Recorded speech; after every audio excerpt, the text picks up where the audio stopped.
ہم کریں گے ہر مظلوم کی حمایت۔ السلام علیکم، میں ہوں حرین فاطمہ اور آپ دیکھ رہے ہیں حمایتی نیوز HD چینل۔ نظر ڈالتے ہیں آج کی اہم خبروں پر۔ 13 کروڑ عوام کو جواب دہ پولیس کرائم کنٹرول کرے، حقائق سے آنکھیں بند نہیں کی جا سکتی، مریم نواز شریف۔ مزدوروں کی تنخواہ لٹ جانا افسوسناک ہی نہیں شرمناک بھی ہے، کوئی نو گو ایریا برداشت نہیں۔ پولیس کے امور میں ہر طرح کی سیاسی مداخلت ختم کرا دی، اب پولیس پرفارم کرے۔ کرپشن کے خاتمے کے لیے پولیس میں کارکردگی کے تجزیے اور جانچ کا نظام لا رہے ہیں۔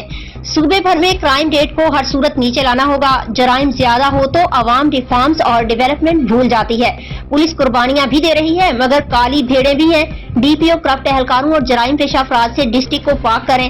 پولیس فورس کے پیچھے کھڑی ہوں، یونیفارم پہن کر اظہار یکجہتی کیا، ڈیمانڈ پوری کر رہے ہیں۔ لاہور میں ڈکیتی کے واقعات میں 50% سے زائد کمی خوش آئند ہے۔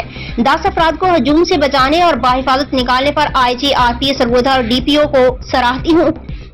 بین الصوبائی اسمگلنگ روکنے کے لیے 14 خصوصی چیک پوسٹ بنائی جا رہی ہیں۔ قربانی کے جانور چھیننے اور چوری ہونے کے واقعات کا سدباب کیا جائے۔